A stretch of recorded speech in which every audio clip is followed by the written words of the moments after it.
a big question that comes up a lot. Once, let's say a relapse happens, or once an event happens that is contrary to my sobriety, how long do I have before I have to tell my partner? Now, I have a 12-hour rule, but many therapists have 24-hour, 48-hour. And so I'm curious. We actually do a 48-hour rule. And Yes. in the way that we do it is we tell the addict, you've got 24 hours to contact your therapist, your sponsor, other guys in program, let them know what happened, explore with them what boundaries you failed to hold, what choices you made, and what walked you down that path to relapse, and then explore with them how to share this respectfully with your partner. And then they have up to 48 hours from the time of relapse to share what they processed with and how that what happened with their partner. And so we do the 48-hour because I want them to have that process with other people first, because I don't want the addicts to, sometimes addicts use their partners as their higher power.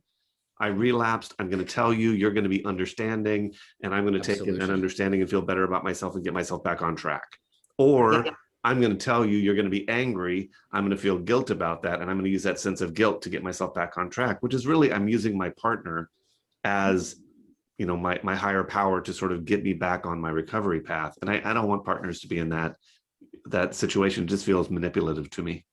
I understand. I do 12 hours. I do 12 hours because what I found over and over again, if it's longer, so if a slip happens at 5 o'clock at night, then they have until 5 o'clock the next morning. And the reason that I do that, or if it happens at 5 o'clock at night, they have till the opposite. Yeah. And the reason that I do that is because what I've seen over and over again is that if more and more time goes and they don't use their recovery tools, they don't reach out, that addict mind starts going, and they have all these justifications of why it really wasn't a relapse and they really didn't do anything wrong. It was just a slip. And then it could be just a slip, or it really wasn't anything really. And so all the justification and minimalization comes in, and sometimes then it just goes, and they say, I have decided not to tell her. I've decided I'm going to process it. I processed it the next day with my sponsor, and we decided that it wasn't that big a deal. So what I want them to do is as soon as it happens, they're making their phone calls. One of the things they're reaching out. And so I say, hang on. And that if they don't have a complete scenario to present in a partner sensitive, compassionate way, that they at least say to their partner, hey, there's been an event, I'm working on it, and I will get back to you. And then a date is set, because that gives the partner time to say, oh my gosh, an event. Now I have to get my resources together.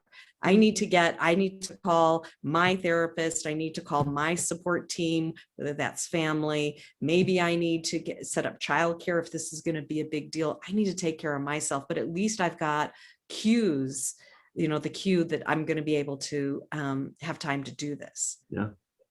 I will say, I want to hear what Dan does, but I want to say real quick. But I'm going to talk. You know him so well, Dan. I love you, Tim, so much. As I was saying, I want to hear what Dan has to say, but But are you going to share for me? No. When you were talking about addicts sort of like convincing themselves, I've talked with people, I decided I'm not going to tell them. It is really difficult to get me to fire a client. But I will say one of the surest ways to get me to say I'm not willing to continue working with you is if you have a relapse and you decide to keep it a secret and not tell your partner about it. That just for me undermines the sobriety and recovery work that the addict is doing. It undermines the relationship. I think it's harmful to the partner, and I'm just not willing to work with somebody if they're gonna withhold that kind of information. Do you tell them that like right up front? I don't have a conversation with every addict up front, but it is not an uncommon conversation where I'll say, when we talk about why you have to be rigorously honest, it often comes up, and I will share that with my clients and say, yeah, I'm not willing to work with people if this is what's going on.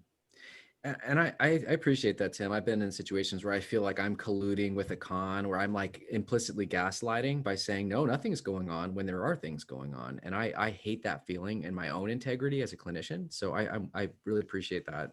I was going to say a couple things. First, this is the conversation I don't want to have after relapse, by the way. So if I'm working on the addict side, and as hard as it is, I understand these are tough conversations that nobody wants to have with a couple of what is a plan, because it certainly doesn't justify a relapse by any means. This is not justifying it, but if worst case scenario happens and we do have a relapse, what's the plan?